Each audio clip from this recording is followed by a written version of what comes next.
dimanapun kita ditempatkan, saya tidak pernah melihat pendeta mati kelaparan. Nah, jadi kalimat itu selalu terngiang-ngiang dalam hati saya, dan mungkin di antara teman-teman yang 28 yang lain di calon pelayan yang mau nggak mau harus siap ditempatkan dimanapun. Bersuka Ya, cita pasti. bagaimana situasinya, karena setiap tempat pasti punya pergumulan masing-masing. Kemanapun kita ditempatkan, kita harus mengusahakan kesejahteraan kota.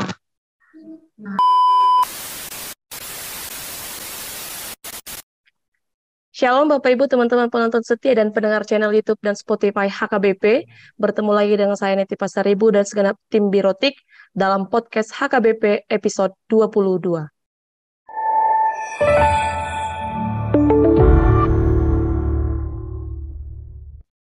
Pada kesempatan ini kita kedatangan seorang narasumber, calon pelayan perempuan, muda, dan yang pastinya merupakan salah seorang dari 28 calon pelayan yang dilatih secara khusus oleh HKBP sebagai misionaris.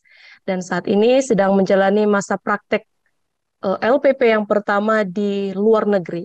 Tanpa berpanjang lebar lagi, langsung saja kita sambut narasumber kita, calon pendeta Healthy Marito Silaban. Halo Inang. Halo Inang. Iya, sebelum kita banyak berbicara, meskipun kita adalah teman dan kita adalah bestie, tapi pada kesempatan ini saya akan memanggil Inang ya, Nang ya. Iya Inang, Nang Neti. Iya. Eh, Kalau saya pribadi mungkin sudah mengenal Inang secara dekat gitu, tapi mungkin teman-teman kita, penonton dan pendengar kita belum kenal. Oleh karena itu, boleh Inang perkenalan diri dulu, Nang. Terima kasih Inang calon pendeta Neti Guru Pasaribu, teman setambuk saya dan teman sekamar saya pada masanya. Perkenalkan semuanya, menginang. Saya calon pendeta Healthy Marito Boru Silaban. Mama saya Boru Tambah. Saya berasal dari Air Molek, Riau. Saya begereja di HKBP, Bukit Selasi Resort Megatrans Inhub Pelalawan. Dan sekarang pendidikan terakhir saya sarjana teologi HKBP pada tahun 2020.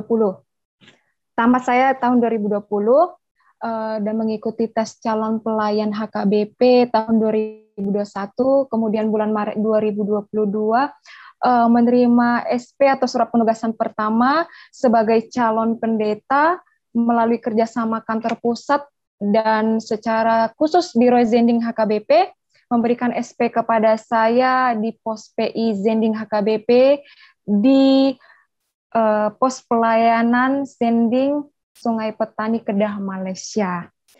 Saya baru melayani di tempat ini kurang lebih 3 bulan.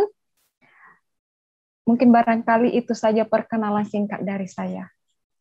Ya. Terima kasih Nang untuk perkenalannya. Semoga teman-teman sudah lebih mengenali Nang ya, Nang ya. Nah, kita mau bahas Nang tentang pelayanan di Pospel Sending Sungai Petani Kedah, Malaysia gitu Nang. Jadi podcast HKBP bukan kali pertama membahas tentang pos pelayanan. Episode sebelum-sebelumnya kami sudah juga berbincang-bincang dengan Amang Pendeta Alimiano Siagian yang melayani di Pospel Pati gitu. Amang itu juga sudah menjelaskan suka dukanya, pergumulan dan lain sebagainya. Nah, kalau Pospel Sending Sungai Petani Kedah Malaysia nih Nang, gimana nih kabarnya sekarang? Baik-baik saja? Ada apa atau bagaimana Nang? Puji Tuhan, sampai saat ini baik-baik aja. Kalaupun ada masalah ya biasalah, dalam hidup selalu ada masalah.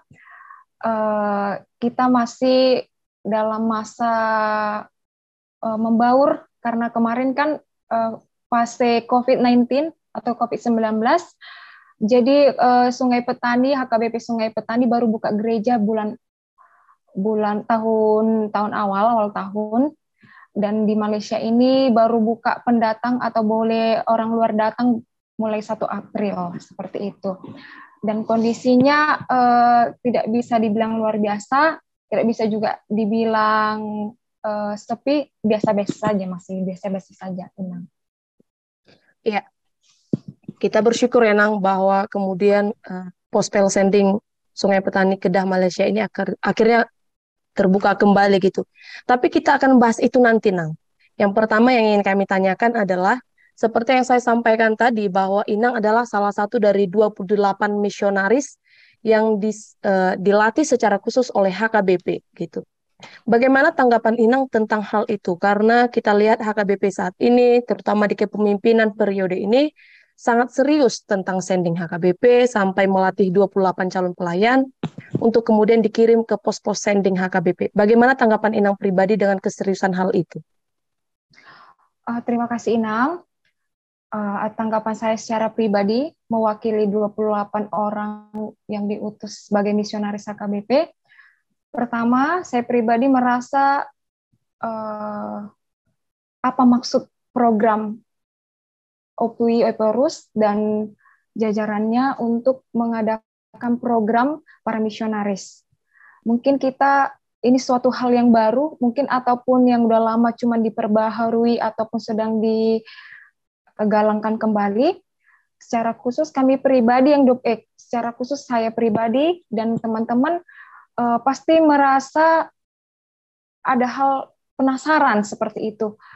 Dan kan ini pertama kali diuji masa percobaan pada tahun kita, pada tahun 2022 calon pelayan. Rasa ragu-ragu pasti ada, rasa khawatir pasti ada, apalagi lokasi yang dimaksudkan itu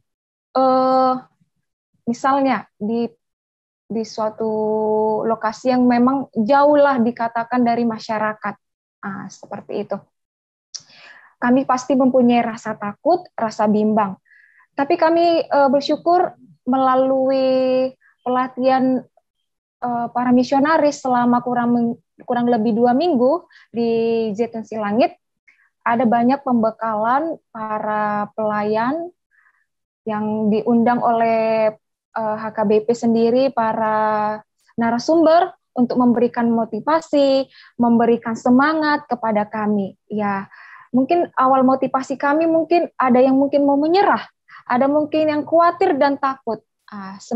Jadi selama 2 minggu itu kami dibimbing, dibekali, bahkan dimotivasi. Saya pribadi ada satu kalimat dari Bapak Kadep Marturia, Pendeta Daniel Tarulia Asih Harahap, mengatakan, dimanapun kita ditempatkan, saya tidak pernah melihat pendeta mati kelaparan. Jadi kalimat itu selalu terngiang-ngiang dalam hati saya dan mungkin di antara teman-teman yang 28 yang lainnya. Artinya mau dimanapun, baik di sending, mau marhuria di Urianagope, sama saja gitu. Tuhan pasti mencukupkan. Demikian mungkin orang menganggap ataupun sekarang menganggap sending itu kayaknya hal-hal yang menakutkan, hal-hal yang mengerikan gitu. Jadi melalui kalimat itu saya pribadi saya merasa dikuatkan. Dan ada juga satu kalimat dalam isi khotbah para narasumber, saya lupa siapa yang mengatakan, tenanglah kalian amang inang, para misionaris.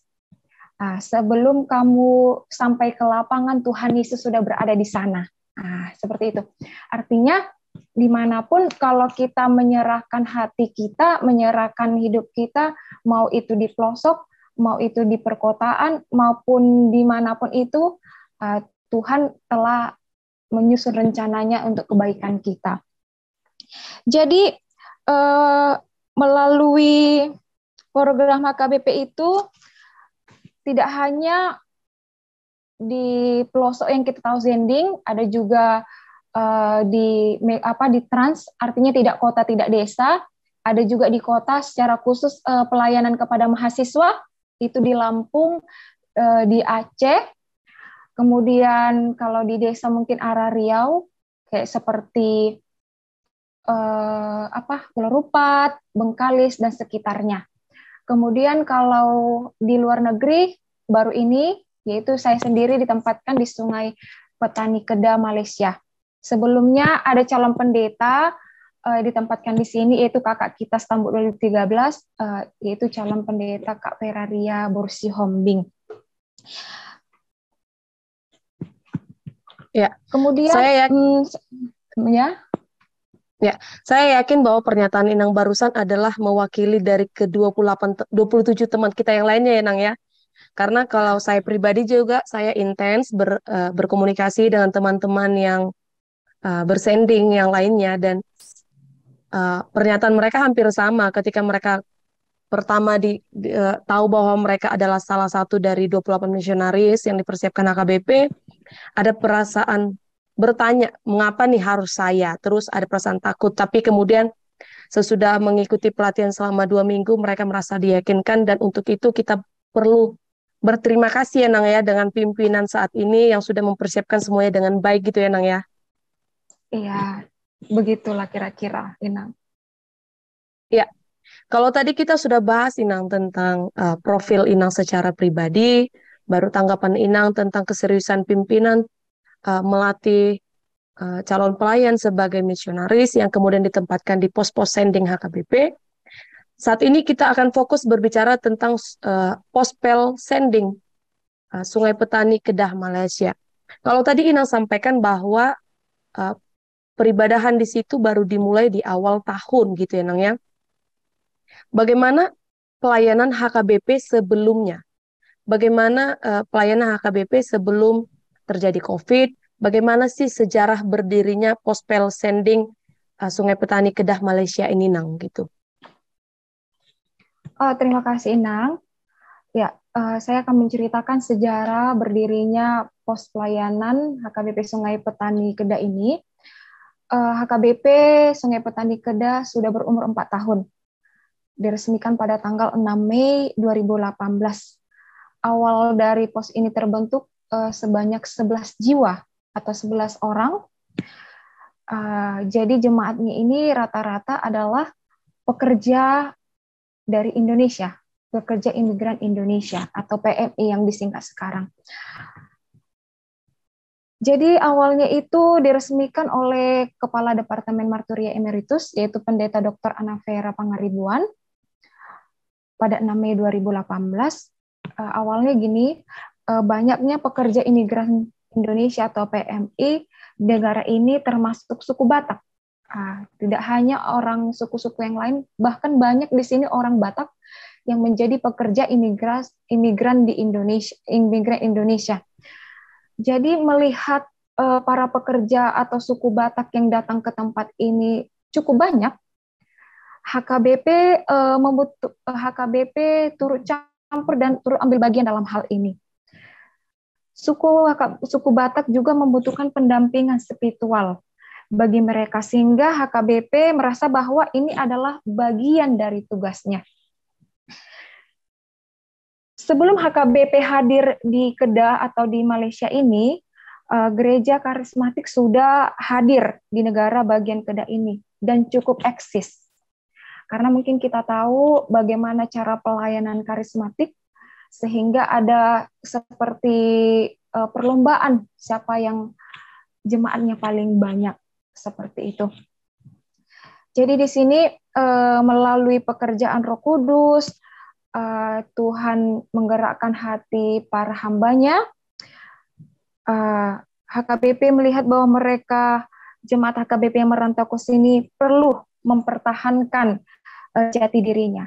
Jadi mungkin di kampung mereka ataupun di Indonesia mereka gereja di HKBP gitu. Bila perlu, dan supaya terus dia mempertahankan HKBP, HKBP juga harus turut cepat ambil jemaat kita kembali gitu. Karena memang di kampung pun HKBP gitu. Kalaupun di sini ada HKBP, ayo gereja kembali ke HKBP. Secara singkatnya seperti itu. Tidak hanya itu, ada juga sih para jemaat kita atau para pekerja yang rindu ke gereja HKBP sebelum gereja HKBP di Kedah ini berdiri. Mungkin dari nyanyian, dari sistem aturan dan peraturan ibadah, mereka mungkin sangat rindu.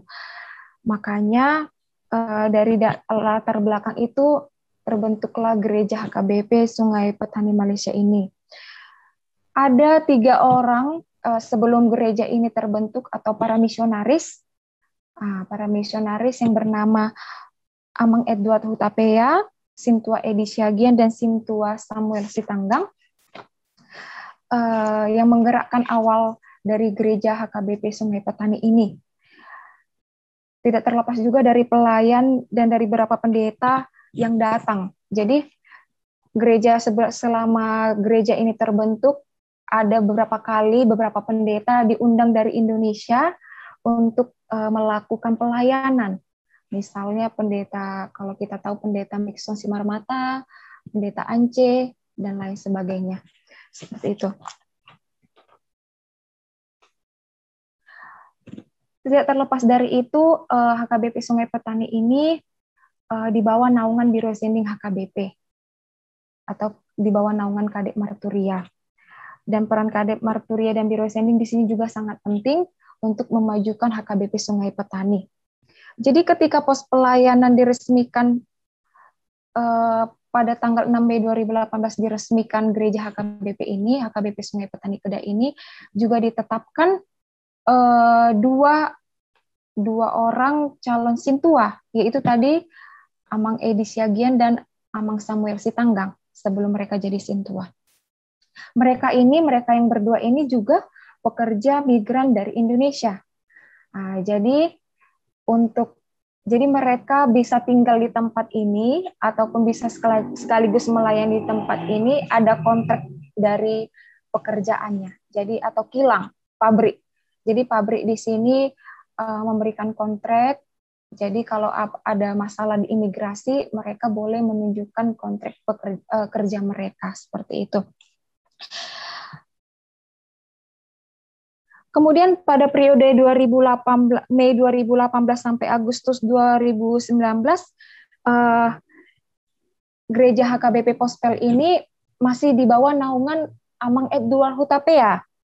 Lalu Mei sampai Juni 2019, HKBP mengutus pelayan full-timer, yaitu pendeta Galumbang Raja Guguk, hanya sebulan saja.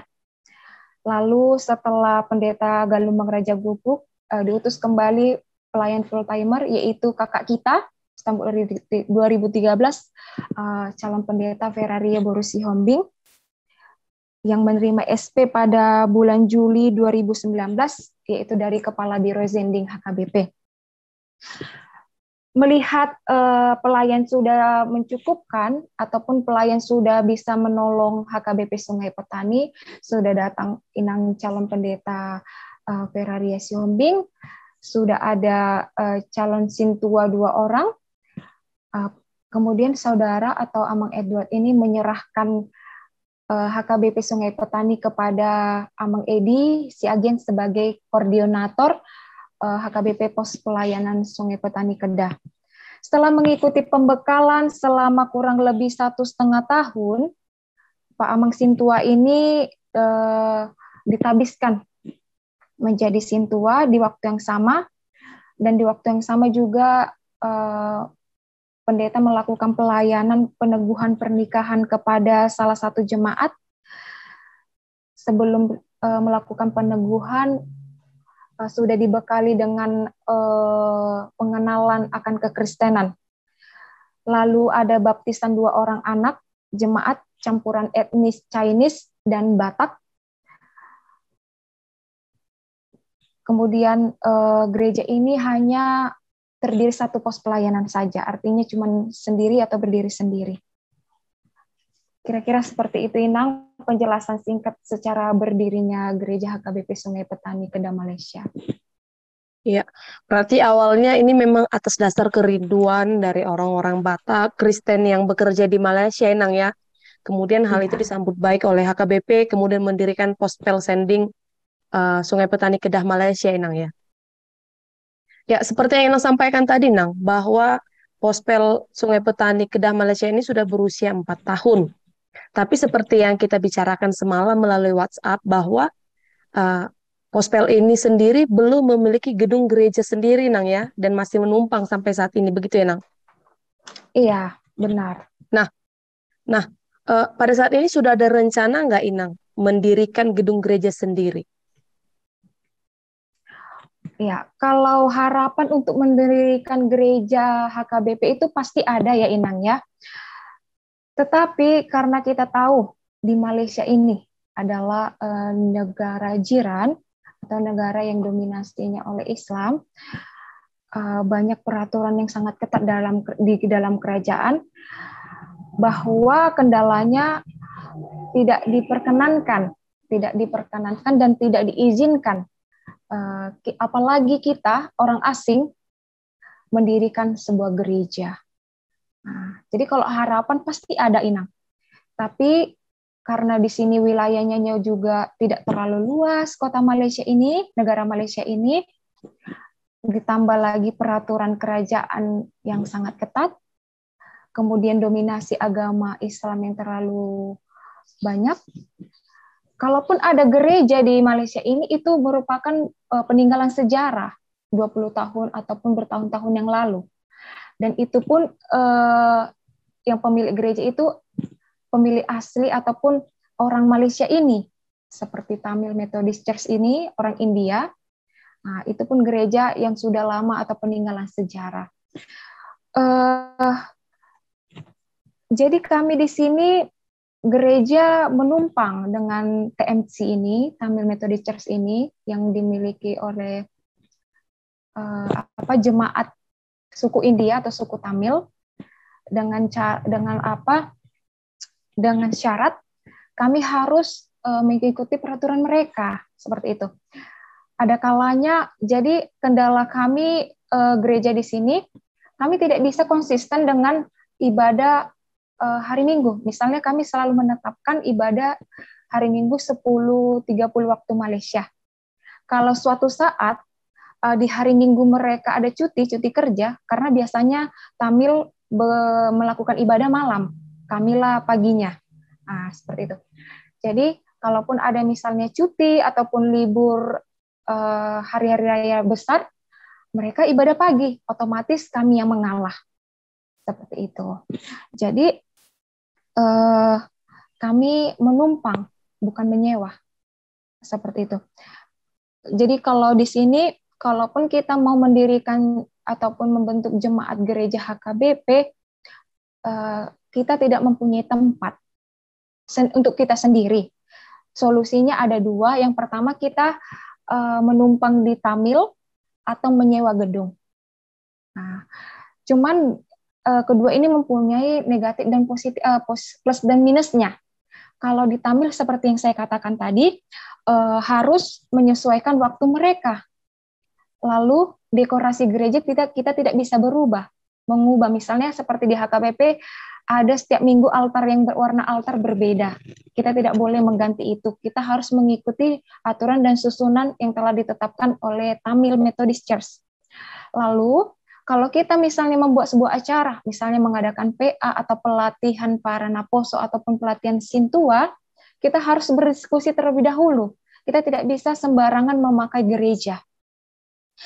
Lalu, kita juga harus menjaga sikap. Ada kesalahan sedikit, kita nanti bisa berakibatkan fatal. Harus bisa menjaga sikap, harus bisa ikut aturan yang telah ditetapkan oleh para jemaat Tamil. Lalu, yang menjadi plusnya yang pertama, di sini gerejanya cukup luas, cukup bersih juga, cukup mewah, dan fasilitasnya sudah lengkap, baik itu piano, gitar, drum band, dan segala macam. Dan menurut kenyamanan dan keamanan di Tamil ini sudah cukup aman dan nyaman. Lalu kalau masalah gedung, kalau kami, prinsip kami di sini HKBP Pospeles HKBP Sungai Petani ini lebih menguntungkan menumpang di Tamil, karena kalau dari segi biaya lebih murah ketika kita menumpang daripada menyewa gedung. Tapi itu tadi, kebalikan dari kita menumpang itu tadi, itulah plusnya dari ke gedung. Kita bisa buat aturan masing-masing, kita bisa buat acara kapanpun kita mau. Seperti itu. Ya, artinya baik menumpang ataupun menyewa punya sisi positif dan negatifnya, Inang ya? Iya. Dan pada Tapi intinya kan, apa iya Nang? silakan Inang. Ya, pada intinya kita juga kembali kepada nyanyian lagu gereja. Gereja bukan gedungnya, tapi gereja orangnya. Nah, jadi mungkin kita di sini ataupun di tempat ini juga mungkin pegang prinsip itu, supaya kita jangan fokus hanya kepada pembangunan sebuah tempat, tapi pembangunan kepada iman jemaat. Ya, tapi saya pribadi sangat mengapresiasi Inang ya, bagaimana toleransi antara HKBP dan gereja Tamil, Metodis Tamil tersebut. Bagaimana mereka dengan berbesar hati menumpangkan, dan kita juga berbesar hati menerima waktu yang tentatif tadi Inang ya. Jadi kalau misalnya itu di sini ibu-ibu sudah berkebaya, sudah berkonde dan lain sebagainya, ternyata jam gerejanya malah berubah, bisa begitu Inang ya. Oh, tidak Inang. Jadi sebelum ibadah hari Minggu, kita umumkan di grup, ada grup jemaat, ataupun seminggu sebelum gereja itu mau dipakai, dikabari gitu Inang. Ada dulu pemberitahuan Ya, sebelumnya. maksud saya begini, Nang. Kalau kita biasanya di Indonesia adalah Oh, ibadah jam 11 dan itu selalu berlangsung jam 11 gitu ya. Tapi kalau di sana kan bisa berganti ya, Nang ya, bisa ya. waktunya. Ya, lalu Nang, bagaimana perkembangan pelayanannya pada saat ini gitu? Walaupun tadi ada kendala, misalnya kita mau mengadakan PA, kita harus izin dulu dan lain sebagainya. Tapi pasti tentu ada perkembangannya kan, Nang. Pasti ada solusi-solusi yang dilaksanakan gitu. Pada saat ini bagaimana perkembangan pelayanan di Pospel Sungai Petani Kedah Malaysia? Iya, terima kasih Inang. Perkembangan pelayan. Kalau dibilang perkembangan untuk saat ini masih sedikit Inang. Ada mungkin kerinduan jemaat ya semakin lama. Karena rata-rata yang datang ke atau ibadah 25 orang. Dikarenakan hari Minggu di kilang atau di pabrik dilakukan bekerja seperti itu. Karena kan motivasi awal para pekerja migran Indonesia ini yaitu bekerja di tempat ini. Kalaupun mereka ibadah, ketika mereka masuk pagi ataupun ketika mereka masuk malam sesuai dengan jadwal ibadah kita. Yang kami lakukan itu yang pertama bahwa kalau misalnya ruas atau jumlah ruas itu bertambah atau tidak, itu tergantung kepada mengikuti kedatangan PMI, Pekerja Migran Indonesia. Jadi di sini ada budaya setiap gereja, baik itu karismatik maupun HKBP, menjemput bola namanya, menjemput.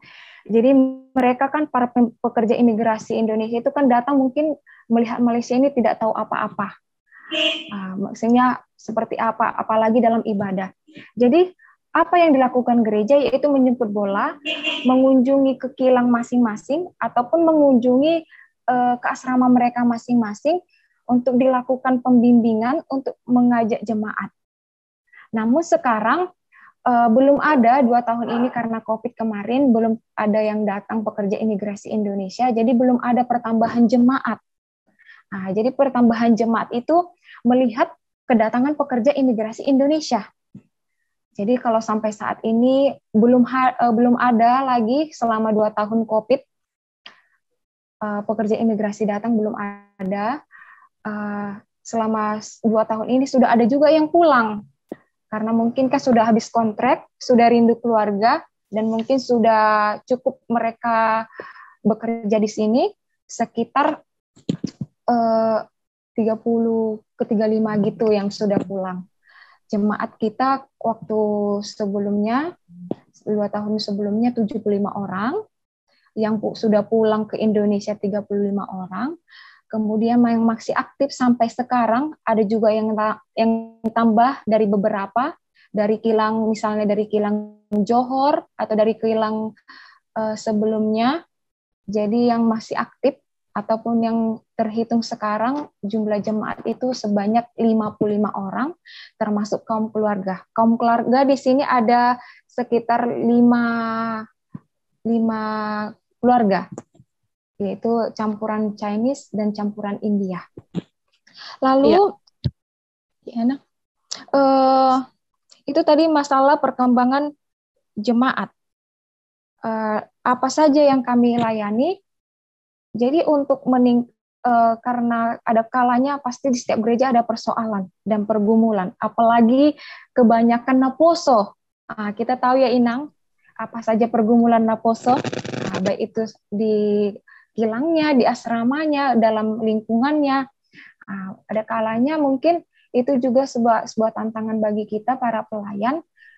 Ada situasi di mana mungkin mereka tidak bisa ke gereja ataupun beberapa minggu ataupun sudah beberapa bulan tidak hadir, kami melawat mereka. Kami datang ke kilang mereka masing-masing, menanyakan apa persoalan dan kalau bisa kita selesaikan.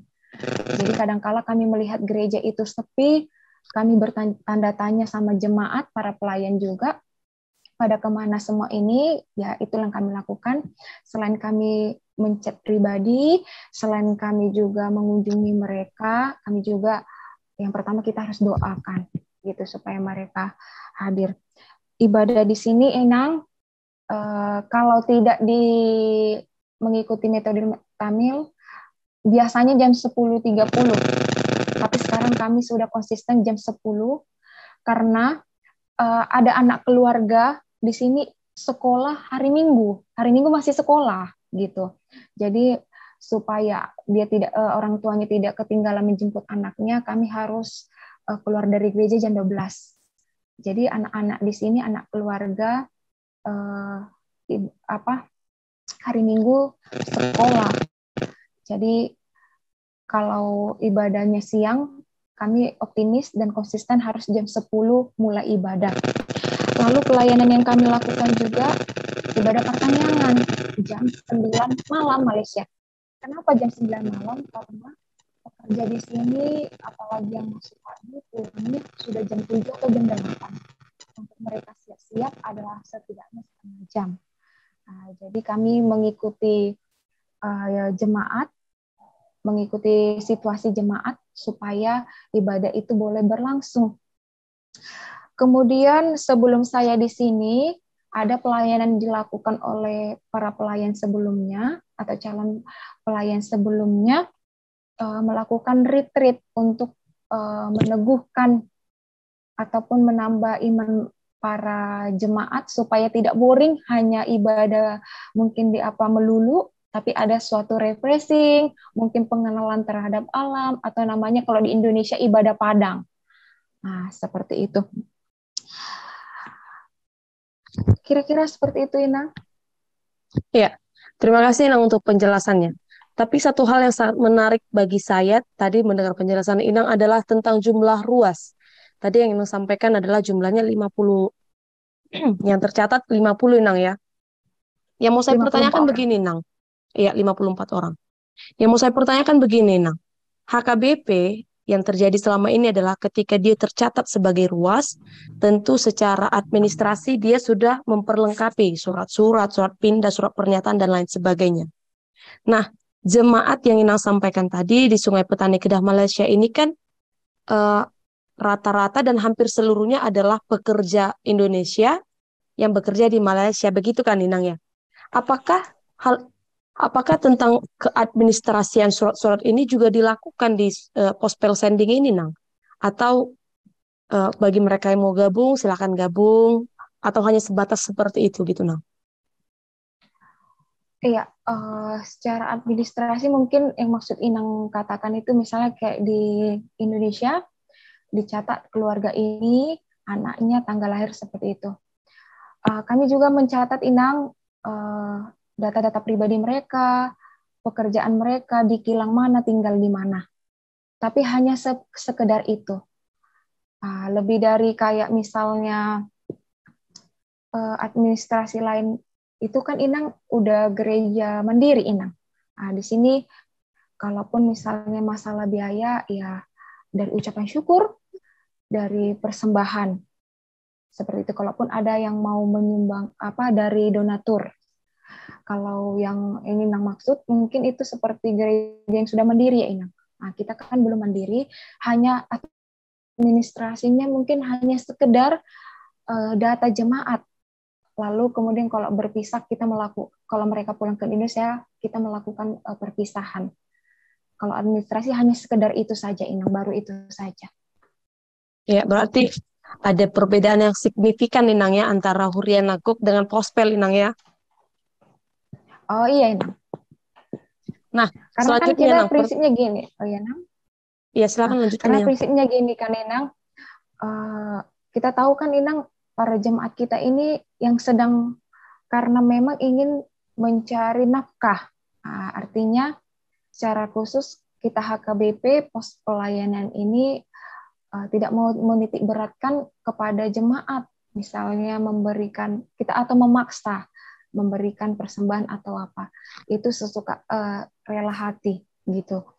Karena kan motif awal, karena mereka pun juga datang ke sini untuk mencari nafkah atau mencari uang untuk kebutuhan keluarganya.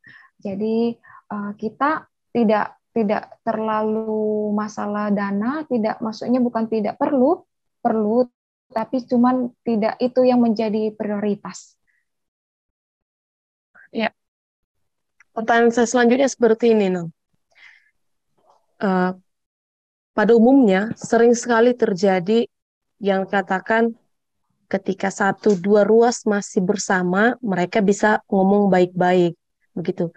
Tapi kalau udah sampai 10, 20, 30 bahkan 54 seperti yang Nang sampaikan tadi, biasanya sering sekali terjadi bentrok begitu. Dan ini adalah salah satu pergumulan yang sering terjadi di jemaat itu. Apakah hal ini juga terjadi di Pospel Sungai Kedah, Sungai Petani Kedah Malaysia ini?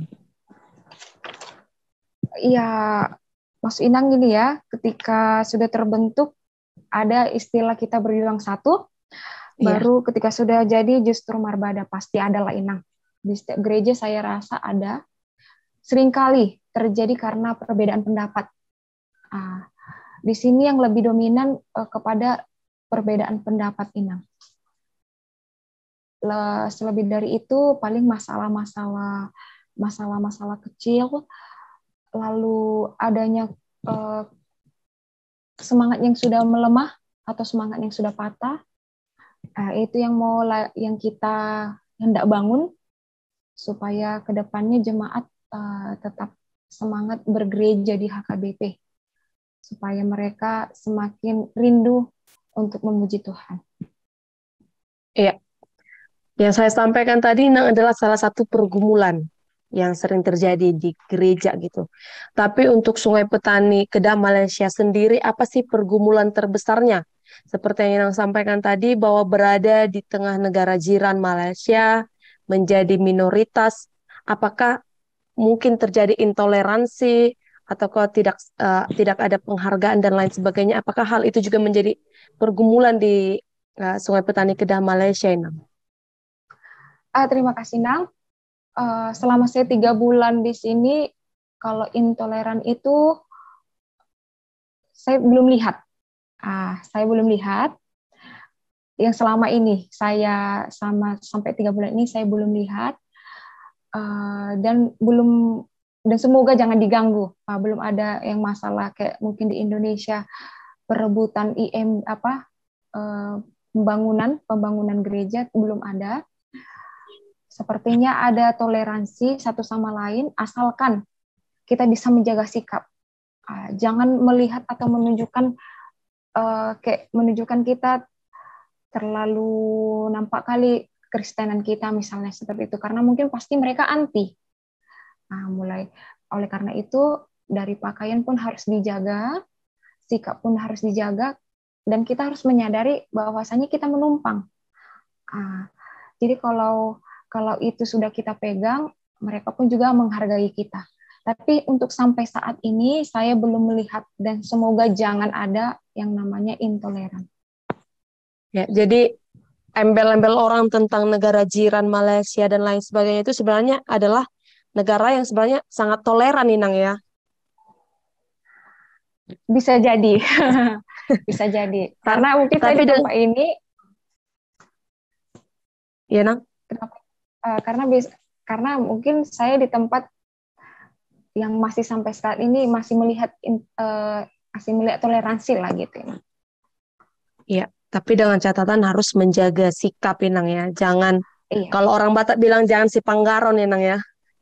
iya benar-benar harus Ya, jaga sikap kita sadar. pertanyaan selanjutnya begini Nang. Secara pribadi kita kan memiliki kedekatan teman, pernah satu kamar bersama di STTH KBP, dan kedekatan-kedekatan lainnya begitu Inang ya.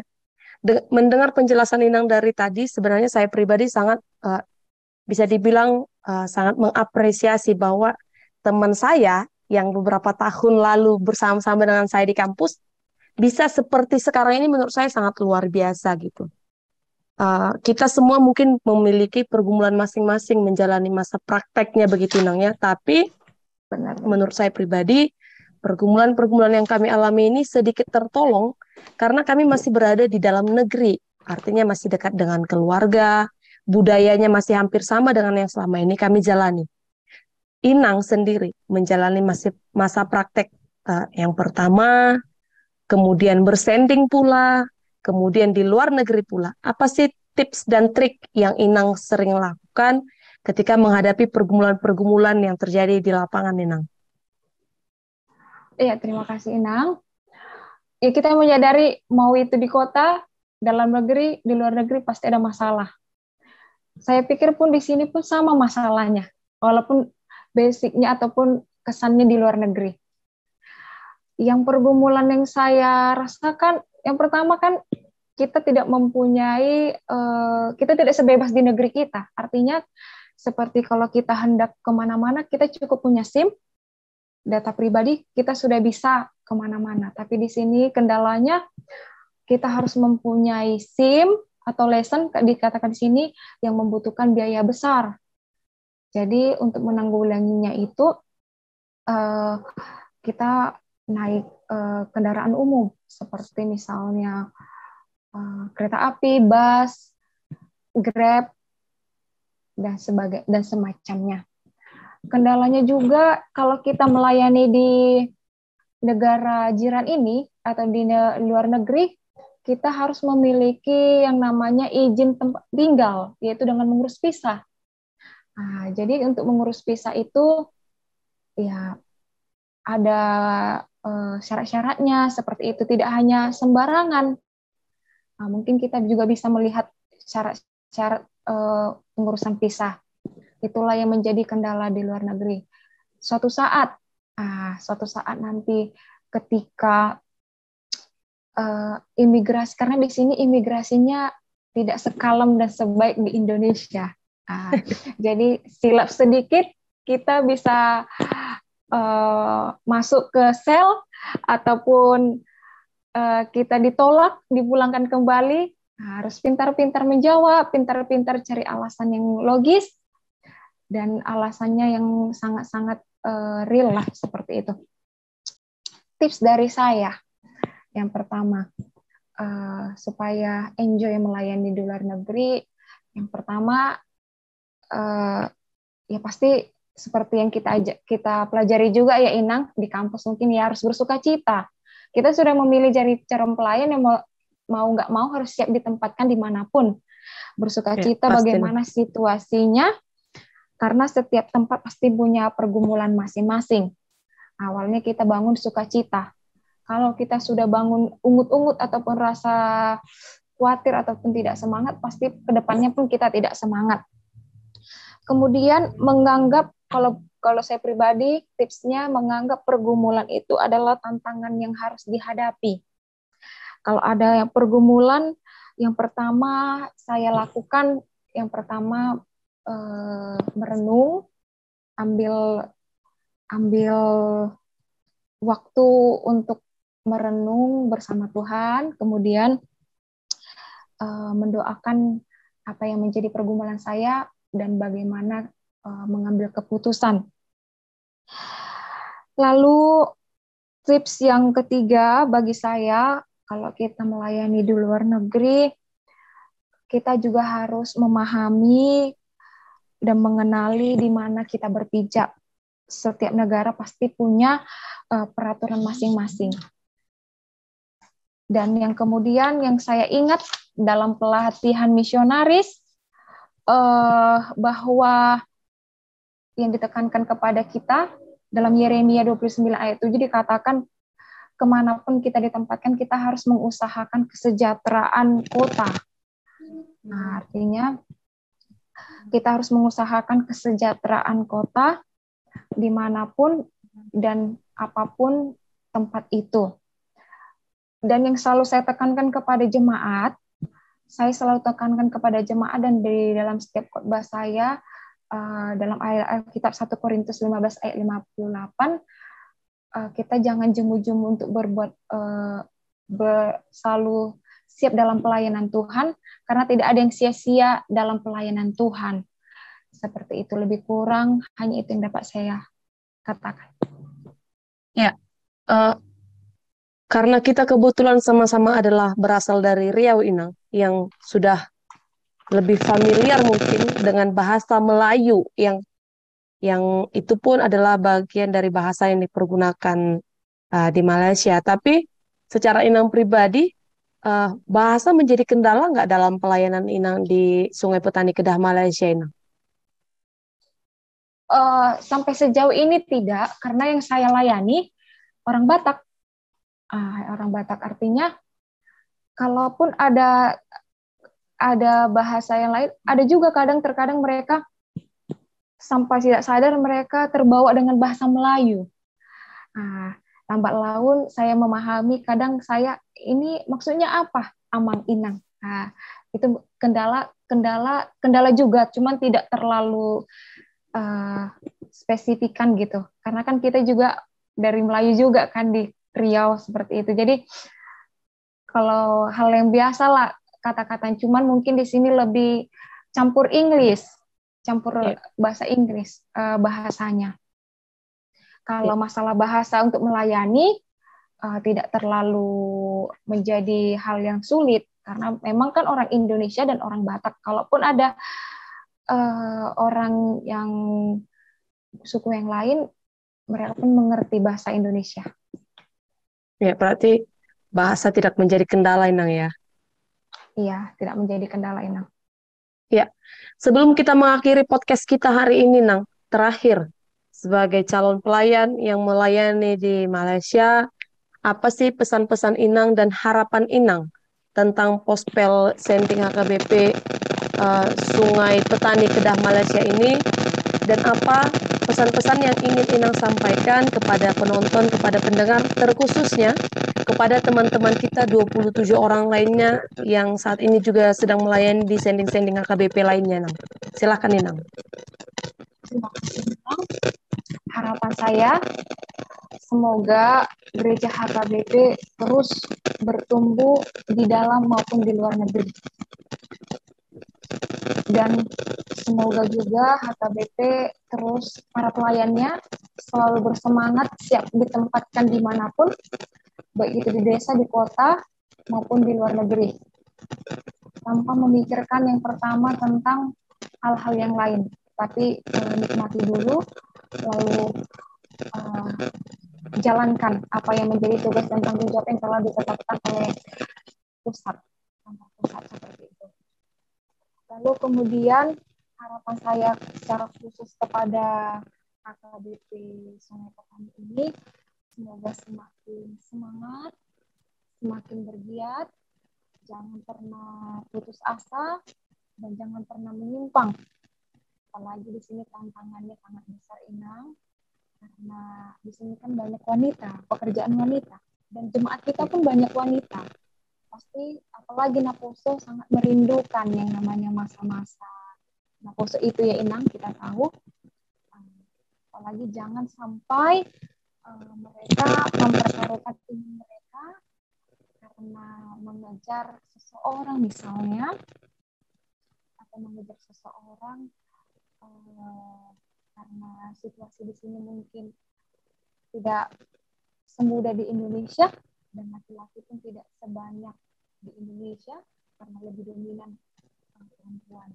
Tetap mempertahankan imannya, situasinya bagaimanapun, tetap menunjukkan dirinya bahwa pengikut Kristus. Dan kemudian harapan saya juga semoga ada generasi calon sintua para pelayan. Karena kan kayak seperti saya dan sintua kita kan orang Indonesia. Suatu saat mereka habis kontrak ataupun mungkin mereka tidak bekerja lagi di tempat ini, mereka pulang dan saya pun juga pulang, ada yang melanjutkan. Nah, tidak bubarlah pos ini.